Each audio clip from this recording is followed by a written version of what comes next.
और बुलंदशहर में एक 3 साल का बच्चा भयंकर बीमारी से पीड़ित है। परिवार की आर्थिक हालत अच्छी नहीं है। सरकार से उसने मदद की गुहार लगाई है। देखिए।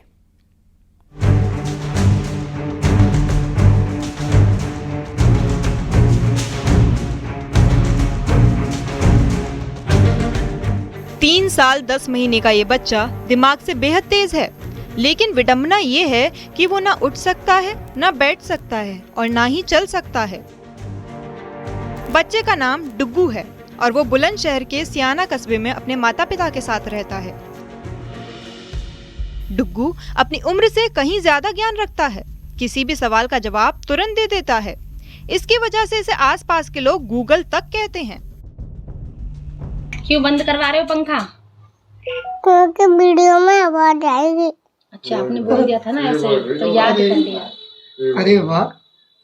अच्छा डुगू, ये बताओ हम कौन से देश में रहते हैं? है? कौन से देश में रहते हैं? भारत देश में। भारत देश की राजधानी कहाँ है? दिल्ली। याद होने का तो इसकी जो मेमोरी है बहुत ज्यादा नॉर्मल बच्चे से बहुत ज्यादा तेज है। जैसे कि मैं से एक बार कुछ भी बताती हूँ या किसी का नाम या कुछ भी, कोई पोयम या कोई 2 लाइन की कविता या 2 लाइन का सॉन्ग सुनाती हूँ तो एक बार में कैच कर लेता है ये। डुग्गू को प्रधानमंत्री, यूपी के सीएम, संविधान निर्माता बाबा साहेब भीमराव अंबेडकर, अमेरिका के राष्ट्रपति के नाम बखूबी याद हैं। लेकिन डुग्गू की राह में बड़ी अड़चन आ गई है। वो बेहद ही गंभीर बीमारी से जूझ रहा है। वो बीमारी की जकड़न में है तो वहीं उसका परिवार बेहद ही हताश है। डुग्गू की उम्र बेहद कम है। ये वो उम्र होती है जब बच्चा स्कूल जाना शुरू करता है। कहा जा रहा है कि डुग्गू को ऑस्टियोजेनेसिस इम्परफेक्टा नामक बीमारी है। बताया जाता है कि इस बीमारी में बच्चे की हड्डियों का विकास नहीं होता। हड्डियां इतनी कमजोर होती हैं कि इनके सहारे वह ना तो बैठ सकता है और ना ही खड़ा हो सकता है। डुग्गू के पिता एक ऑटो रिक्शा चालक हैं। वो किराए का ऑटो चलाते हैं। बड़ी मुश्किल से घर का गुजारा होता है। वो बताते हैं कि डुग्गू के इलाज की वजह से उन पर काफी कर्ज हो गया है। लेकिन इसे डोज देते हैं हर महीने बुला करके। नहीं, आपके पास है इतना पैसा, करा पाएंगे इलाज? नहीं, अगर वो बीमारी निकलेगी तो मैं सक्षम नहीं हूँ, क्योंकि मैं तो ये ट्रीटमेंट इधर उधर से करवा पा रहा हूँ। मैं एक ऑटो चालक हूँ। मेरे पास पहले तो खुद का ऑटो था, अब नहीं है। वो चेकअप कराया था मैंने, वो मेरा बेच दिया मैंने, मतलब चेकअप के लिए। मैं रेंट का ऑटो चलाता हूँ। मासूम डुग्गू अपने तेज दिमाग से किसी को भी हैरान कर सकता है, लेकिन बीमारी ने उसकी जिंदगी मुश्किल बना दी है। वो आम इंसान की तरह जीना चाहता है। उसे रसगुल्ले भी बेहद पसंद है। रसगुल्ले बहुत ज्यादा पसंद है, सफेद वाले। दुकान न खुली अभी। रसगुल्ले की दुकान नहीं खुली? ना। क्या खाने है तुमको? रसगुल्ले खाने, रसगुल्ले की दुकान न खुली। अच्छे कैसे लगते हैं तुम्हें रसगुल्ले? बहुत अच्छे। क्या हो जाता है उन्हें खाकर? मीठे। डुग्गू के परिजनों ने सरकार से गुहार लगाई है ताकि उसका बढ़िया से इलाज हो सके और वो भी आम जिंदगी जी सके। रेशु जी, आप इनकी मदर हैं, क्या कहना चाहेंगी इस बच्चे के लिए? देखो सर, मैं तो यही कहना चाहूँगी कि जो इसका इलाज है हमने हर जगह ट्राई कर दिया। जो हमें बता दें कि उस हॉस्पिटल में ले जाओ, वहीं लेकर चले जाते हैं अपने बच्चे को। तो मेरा तो आप देखो, भारत सरकार मोदी जी से यही हाथ जोड़कर निवेदन है कि मेरे बच्चे का अच्छे से अच्छे हॉस्पिटल में इलाज कराएं, ताकि मेरे बच्चा हमारे साथ पैरों, मतलब हम जैसे चलते हैं, अच्छे बच्चे खेलते हैं, ऐसे उनकी तरह हो पाए।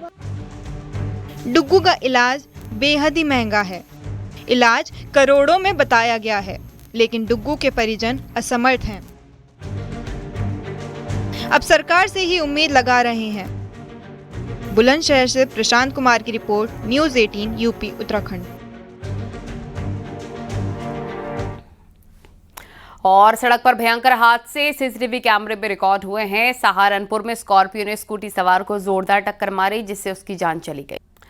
और यूपी पशुपालन विभाग की बैठक में गौवंश संरक्षण पर जोर दिया गया है। इस दौरान बताया गया कि योगी सरकार में गौवंश संरक्षण से अर्थव्यवस्था को मिली नई दिशा है। यूपी में अब गौकशी नहीं होती। गौ माता अर्थव्यवस्था को मजबूत करते हुए रोजगार दे रही हैं। योगी आदित्यनाथ ने गौवंश को अर्थव्यवस्था की मुख्यधारा से जोड़ा है। गोबर और गौमूत्र से ग्रामीण अर्थव्यवस्था को नया आधार मिला है। गौ आश्रय स्थलों में महिला समूहों की भागीरथी से महिला शक्ति सशक्त हो रही है। युवाओं के लिए पशुपालन और डेयरी सेक्टर में नए अवसरों के द्वार खुल गए हैं। स्वदेशी गौ संवर्धन, नस्ल सुधार और कृत्रिम गर्भाधान पर सरकार का विशेष फोकस है।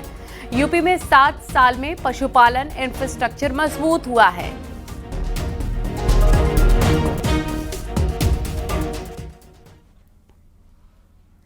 और हल्द्वानी का इंटरनेशनल स्टेडियम इस बार गौला नदी में आने वाले बरसात के पानी से बचेगा या नहीं, इस पर संशय बरकरार है, क्योंकि जो दीवार इसकी सुरक्षा के लिए बनाई जा रही है उसके काम में वो तेजी नहीं है जो होनी चाहिए। और इस बात का खुलासा तब हुआ जब जिले के आला अधिकारी इस सुरक्षा दीवार का निरीक्षण करने पहुंचे। देखिए।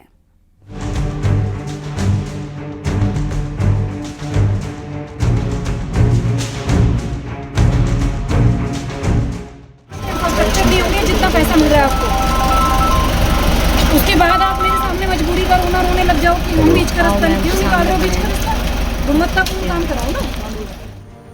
डीएम नैनीताल वंदना ने ये तल्ख तेवर सिंचाई विभाग के अधिकारियों को दिखाए,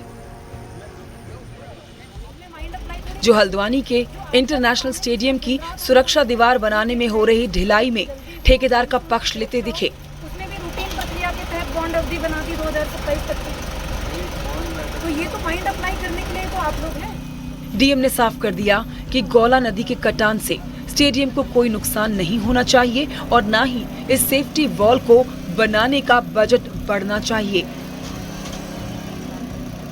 कार्य बहुत बड़ा है और इसमें समय स्वाभाविक रूप से लंबा लगेगा, लेकिन फिलहाल इस मॉनसून में कोई डैमेज ना हो और किसी भी प्रकार का वेरिएशन ना हो, भविष्य में कोई धनराशि बढ़ने की संभावना उत्पन्न ना हो किसी डैमेज के कारण, तो उतना सेफ्टी वर्क अभी फिलहाल कंप्लीट करेंगे। दरअसल पिछले साल आई आपदा में गौला नदी ने हल्द्वानी के इंटरनेशनल स्टेडियम का एक हिस्सा बहा दिया था, जिसकी सुरक्षा के लिए सरकार ने शुरुआती चरण में 36 करोड़ का बजट जारी किया। लेकिन इस काम में भी मानकों का उल्लंघन हो रहा है। साथ ही बाढ़ सुरक्षा के काम को पूरा करने के लिए सिंचाई विभाग ने जरूरत से ज्यादा समय भी ले रखा है।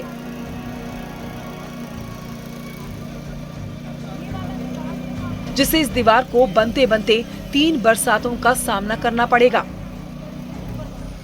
ऐसे में उस दीवार की ये बुनियाद बच भी पाएगी या नहीं, ये बड़ा सवाल है।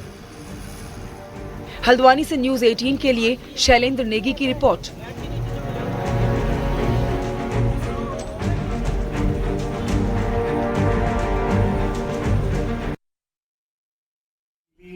और कॉर्बेट को बाघों की राजधानी भी कहा जाता है। यहाँ पर बाघ अच्छी तादाद में पाए जाते हैं और ये बाघ कई बार इंसान के साथ टकराव का कारण भी बनते हैं। इस टकराव का एक कारण आवारा पशु भी होते हैं। देखिए।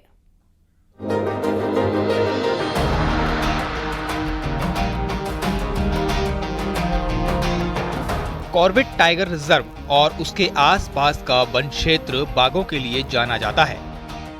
बाघ जंगल में हिरन और दूसरे जानवरों का शिकार करते हैं, लेकिन कई बार ये बाघ आबादी वाले इलाकों की तरफ रुख करते हैं, जिससे इंसान के साथ इनका टकराव होता है। इसके लिए कई बार आवारा पशु जिम्मेदार होते हैं, जो जंगल किनारे घूमते मिल जाते हैं और बाघ इनका आसानी से शिकार कर लेते हैं। इन आवारा पशुओं के आसान शिकार के चलते बाघ इन पर निर्भर होने लगते हैं, जो बाद में इंसान के साथ संघर्ष का रूप लेता है। तो ये पशु रात के समय में आबादी के आसपास सड़कों पर बैठे रहते हैं और आसान शिकार की तलाश में जो हिंसक पशु हैं, चाहे टाइगर हो या लेपर्ड हो, कई बार आकर इनको मार चुके हैं। उनको इजी प्रे या आसानी से शिकार करने वाला पशु मिल जाता है और उससे उनको ये जब आदत पड़ती है तो वो जो ह्यूमन हैबिटेशन है, जो आबादी है, उसके आसपास भी फिर आने की उनकी आदत पड़ जाती है, जो खतरनाक होती है, जो ह्यूमन वाइल्ड लाइफ कॉन्फ्लिक्ट को बढ़ाती है और पूरे क्षेत्र में जो इंसान है जो वहाँ पर रह रहे हैं उनके लिए खतरा बढ़ाती है। कॉर्बेट की सीमा से लगे NH 309 पर बड़ी संख्या में आवारा पशु घूमते दिखाई देते हैं, जो बाघों को शिकार के लिए दावत देते हैं। ऐसे में इन आवारा पशुओं के लिए सरकार को ही कोई कदम उठाना होगा, जिससे इंसान से बाघ का टकराव कम किया जा सके। न्यूज़ 18 के लिए रामनगर से गोविंद पाटनी की रिपोर्ट।